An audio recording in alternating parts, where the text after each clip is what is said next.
Have you ever met the human equivalent of a mosquito? Last weekend was our monthly family barbecue. These gatherings started after Dad's heart attack scare last year, a way to make sure we stayed connected as a family. Henry, 31M, my stepsister Rachel's, 28F husband, usually skipped these, claiming he had interviews, but this time he actually showed up. From the moment they arrived, I, 32M, could tell something was off. Rachel looked absolutely exhausted, her nurse's uniform wrinkled like she'd just finished a shift. Henry trailed behind her, glued to his phone, barely acknowledging anyone's greetings. Throughout the afternoon, Henry parked himself in the corner of the patio, scrolling endlessly on his phone while Rachel helped Mom with the food prep and cleanup. I watched my sister move between the kitchen and the backyard, her shoulders tense, throwing anxious glances at Henry every few minutes. When she went inside to get more drinks, I followed her to check if she was okay. The moment we were alone in the kitchen, Rachel broke down. She slumped against the counter, tears streaming down her face as she told me everything. They were 3 months behind on rent. Henry had promised to find work, but she discovered he hadn't submitted a single job application in weeks. She was working double shifts at the hospital, sometimes 16 hours straight, and would come home to find dishes piled in the sink, laundry undone, and Henry passed out on the couch with his gaming headset still on. The worst part was that she'd been hiding all of this from everyone. She begged me not to tell our parents, especially Dad. She was worried the stress would affect his heart. She felt ashamed, like their failing marriage was somehow her fault. She kept saying if she could just work a few more shifts, pick up some overtime during the holidays, maybe they could catch up on their bills. Watching my strong, capable stepsister reduced to this broke something inside me. I knew a friend, Mike, who owned a successful construction company. He was always looking for reliable workers and paid well, starting at $25 an hour with full benefits after 90 days. They even provided training for people with no experience. I thought if I could just get Henry to consider it, maybe it could be a way out of this mess. I found Henry alone in the backyard, still glued to his phone. I tried to keep things casual at first, asking how the job search was going. He gave me his usual vague answers about having some promising leads and waiting to hear back from a few companies. When I mentioned Mike's company and the job opportunity, Henry's whole demeanor changed. His face twisted into this sneer I'd never seen before. He started ranting about how he wasn't going to lower himself to do manual labor like some uneducated person. Those were his exact words, like some uneducated person. The contempt in his voice made me very angry. I pointed out that honest work was better than no work at all, especially when his wife was working herself to exhaustion trying to support them both. That's when Henry completely lost it. He jumped up from his chair, getting right in my face, screaming about how I had no right to interfere in his life. He accused me of trying to humiliate him in front of the family, of always looking down on him because he hadn't gone to a fancy college like me. The fact that I attended community college and worked my way through school apparently didn't matter. Rachel came running out when she heard the shouting. I expected her to see how irrational Henry was being, but instead, she turned on me. She started screaming that I had no idea what they were going through, that Henry was trying his best, that I was just trying to make him feel worse about himself. It was like she'd completely forgotten our conversation in the kitchen just hours before. Henry stormed off to their car, and Rachel followed him in tears. The BBQ ended abruptly, with everyone standing around in shocked silence. My parents pulled me aside and laid into me about how I should have minded my own business. Did I really mess up here? Should I have kept my mouth shut and watched my sister continue to suffer in silence? I honestly don't know anymore. Mom said Henry was sensitive about his unemployment, that these things take time. Dad revealed that Rachel had told them Henry was working with a career coach and had some promising opportunities lined up. This was news to me and completely contradicted what Rachel had told me in the kitchen. I never had thought that a simple weekend family barbecue evening could turn my entire world upside down. 3 days have passed now as I write this post, and I still feel sick thinking about everything that happened. Before I proceed further into this post, let me give you some background on my relationship with my stepsister from the beginning. Rachel came into my life when our parents married. I was 12, and she was 8. My dad had practically raised me alone since my mom passed away when I was 5,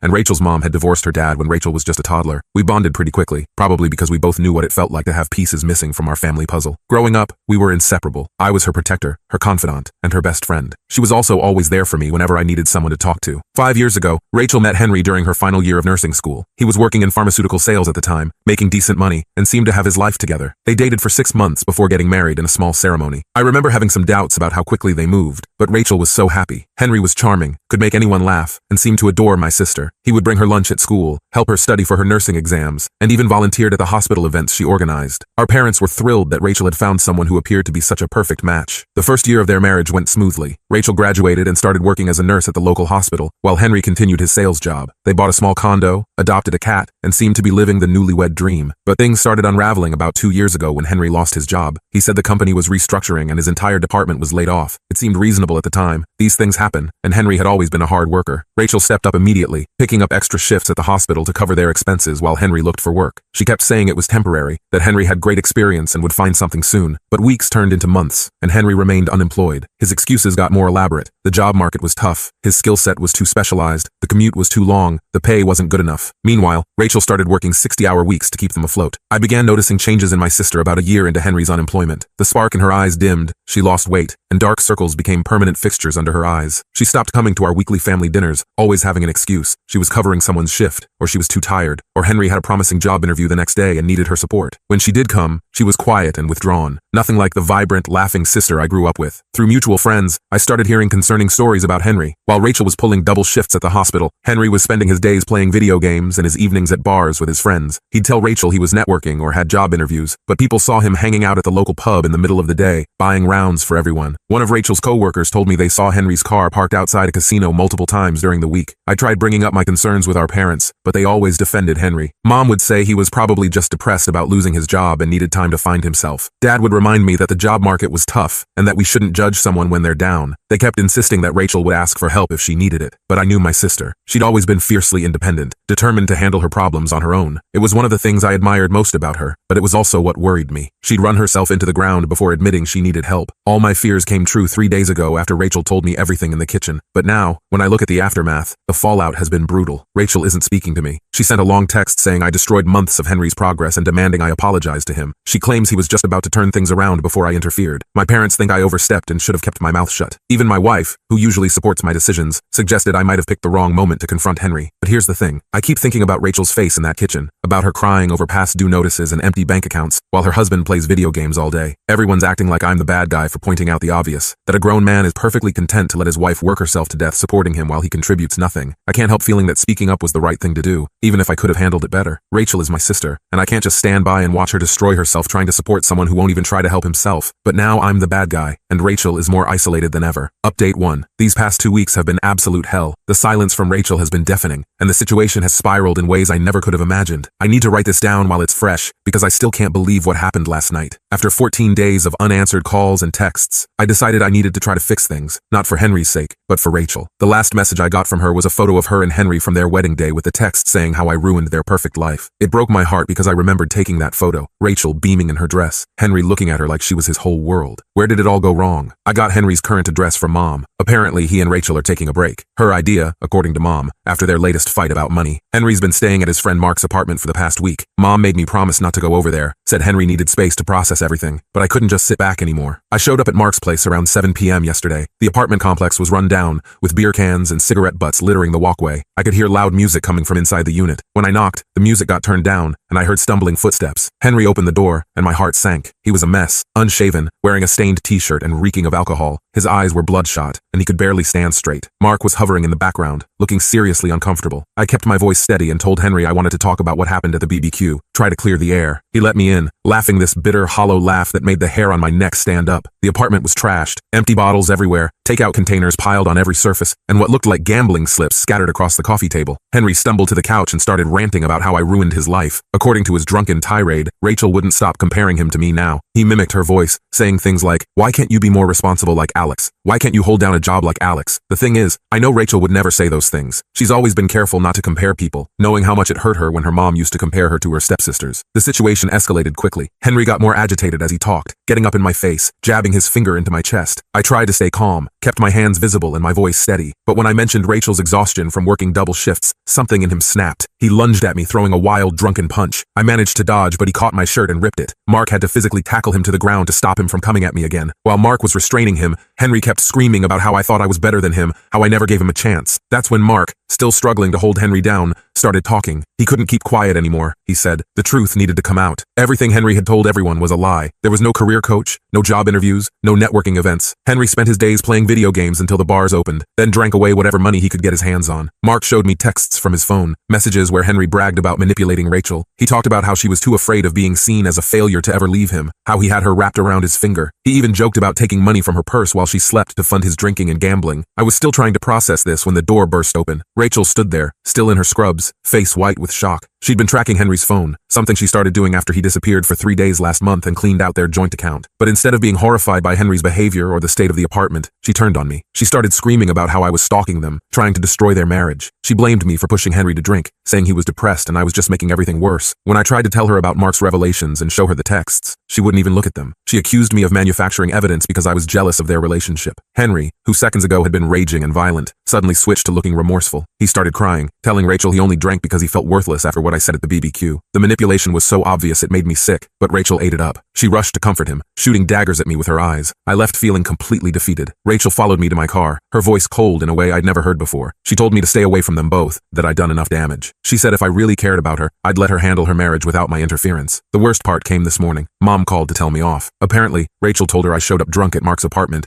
and tried to get Henry to hit me so I could press charges. It's completely untrue, but Mom believes them. She said I need to stop antagonizing Henry because he's going through a difficult time. I don't know what to do anymore. I have proof that Henry is manipulating my sister, draining her financially and emotionally, but she's so deep in denial she can't see it. Mark wants to help but is scared of losing Henry's friendship. Meanwhile, our parents think I'm the problem. How do you help someone who's so committed to their own destruction? How do you watch your sister disappear into someone you don't even recognize anymore? I don't know what to do anymore. I have proof that Henry is manipulating my stepsister, but she's so deep in denial she can't see it. How do I help someone who doesn't want to be helped? Update 2. Just when I thought this situation couldn't get any more complicated, everything has taken an even darker turn. I've barely slept in the past 3 days, and my hands are still shaking as I type this. It started on Monday morning when Mark called me in a complete panic. Henry had vanished without a trace. He hadn't come back to the apartment for 2 days, which wasn't entirely unusual given his drinking habits, but this time felt different. His phone was going straight to voicemail, and he'd cleared out his belongings from Mark's place. The final red flag was that he'd somehow accessed their shared Xbox account and sold off all their digital games, worth over $800. I immediately tried calling Rachel, putting aside our recent issues because I was genuinely worried about Henry doing something stupid. She picked up on the first ring, her voice tight with panic. She'd been trying to reach him since Saturday night when he didn't come home for dinner. At first, she thought he was just blowing off steam at a bar, but then she noticed money missing from her wallet, and her credit card was maxed out with charges she didn't recognize. We spent the next 24 hours in a frantic search. Rachel and I drove to every bar, casino, and gaming center Henry frequented. We called hospitals, checked with his other friends, and even reached out to his estranged parents in Ohio. Rachel was oscillating between hysteria and anger, alternating between crying about Henry being hurt somewhere and blaming me for pushing him over the edge with my confrontation last week. The breakthrough came yesterday afternoon when Tom, the owner of the Red Lion pub where Henry was a regular, reached out to me. He had security camera footage from Saturday night showing Henry in the bar, but what we saw on that footage made my stomach turn. Henry wasn't alone. He was with 2 guys Tom recognized as local loan sharks, known for preying on desperate gamblers. The footage showed them leaving together around midnight, with Henry looking nervous but going willingly. Tom pulled me aside and revealed something he'd been keeping quiet about. Henry had been borrowing money from these guys for weeks, small amounts at first, a couple hundred here and there, always promising to pay them back when he landed a job. But the amounts kept growing, and Henry kept making excuses about why he couldn't pay. Tom said he tried warning Henry about getting involved with these people, but Henry insisted he had a system, that he just needed one good win to turn everything around. Rachel and I went straight to the police station, but their response was frustrating. Since Henry had left willingly, and it hadn't been 48 hours, they couldn't do much beyond taking down our information. The officer barely looked up from his computer as he explained that adults have the right to disappear if they want to. Even when we mentioned the loan sharks, he just said they'd look into it once they could open a missing persons case. While we were sitting in the police station parking lot, trying to figure out our next move, Rachel finally broke down and told me everything she'd been hiding. Henry's financial destruction went far deeper than anyone knew. He had maxed out 3 credit cards in her name, racking up over $15,000 in debt. He'd been sneaking into underground poker games, losing thousands in single nights. The final straw was discovering he'd pawned her grandmother's antique jewelry collection, pieces that had been in her family for generations and were meant to be passed down to her future daughters. She'd been keeping all of this secret out of shame, afraid of anyone finding out how bad things had gotten. She admitted that she'd known about his gambling for months, but convinced herself she could handle it on her own. Every time she confronted him, he'd break down crying, promise to get help, and then go right back to his old habits as soon as she turned her back. Just as we were leaving the station, Rachel got a call from an unknown number. A man with a thick accent demanded $5,000 by midnight, saying they'd start sending her photos of what they'd do to Henry if she didn't pay. Rachel was hysterical, ready to empty her retirement account to get the money. I managed to convince her to let me handle it, recorded the call on my phone, and took it straight back to the police. This time, they took it seriously. Turns out these loan sharks were already on their radar for similar extortion schemes. They set up a sting operation, planning to catch them when they came to collect the money. By evening, they had both the loan sharks and Henry in custody. Here's the kicker. Henry was fine. He hadn't been kidnapped or held against his will. He'd been hiding out at their apartment, helping them run their operation, thinking he could work off his debt by bringing in other desperate gamblers. The loan sharks were arrested for extortion, but Henry was released since he claimed they'd forced him to help them. Rachel is still somehow blaming me for all of this. She keeps saying if I hadn't confronted Henry at the BBQ and then again at Mark's place, none of this would have happened. She says I pushed him to be desperate by damaging his self-esteem. Our parents are finally starting to see the reality of the situation, but they're still insisting I should have handled things differently from the start. I don't know what's worse, watching my sister continue to make excuses for someone who's actively destroying her life, or knowing that Henry is still out there, free to keep manipulating and lying to everyone around him. The loan sharks are in jail, but Henry walked away without consequences, already spinning a story about how he was the real victim in all of this. Update 3. Everything I thought I understood about this situation has been completely upended. Yesterday morning, Sarah, one of Rachel's closest friends from the hospital, showed up at my door unannounced. She looked terrible, like she hadn't slept in days. She said she couldn't keep quiet anymore about what she knew, even though Rachel had sworn her to secrecy. Sarah and I sat at my kitchen table for nearly 3 hours while she laid out the truth. According to her, Rachel had been planning her escape from Henry long before the BBQ incident. She'd been meticulously documenting everything, taking photos of unpaid bills, saving screenshots of their bank accounts showing mysterious withdrawals, recording dates and amounts of money that disappeared from her wallet. She even had a folder of texts where Henry admitted to taking money without asking and promised to pay it back. Rachel had been building her case carefully, consulting with a divorce lawyer in secret 2 months before the BBQ. She'd set up a separate bank account at a different bank and had been slowly moving small amounts of money into it, careful not to alert Henry. Sarah showed me text messages from Rachel from 3 months ago, discussing her exit strategy. The Rachel in those texts was clear-headed and determined, nothing like the defensive, angry person she's become. What really got to me was seeing a photo Sarah had taken of a notebook where Rachel had been tracking Henry's lies, pages and pages of documented falsehoods, fake job interviews that never happened, networking events that didn't exist, courses he claimed to be taking but never enrolled in. Sarah said Rachel would fact-check everything, calling companies to verify interview times, checking course registration dates. She was building an airtight case for divorce. The BBQ confrontation actually played right into Rachel's plans. Sarah said Rachel saw it as the perfect catalyst, a public display of Henry's true nature that would help her family understand why she needed to leave. She'd even texted Sarah right after it happened, saying, "This is exactly what I needed. Now everyone can see what I've been dealing with." But something went terribly wrong. 3 days after the BBQ, all of Rachel's evidence disappeared. The folder on her laptop with all the documentation was gone. Her notebook vanished. Even the separate email account she'd been using to communicate with the divorce lawyer was deleted. Henry somehow found everything and destroyed it all. That's when the real manipulation started. Henry convinced Rachel that losing all that documentation was a sign from the universe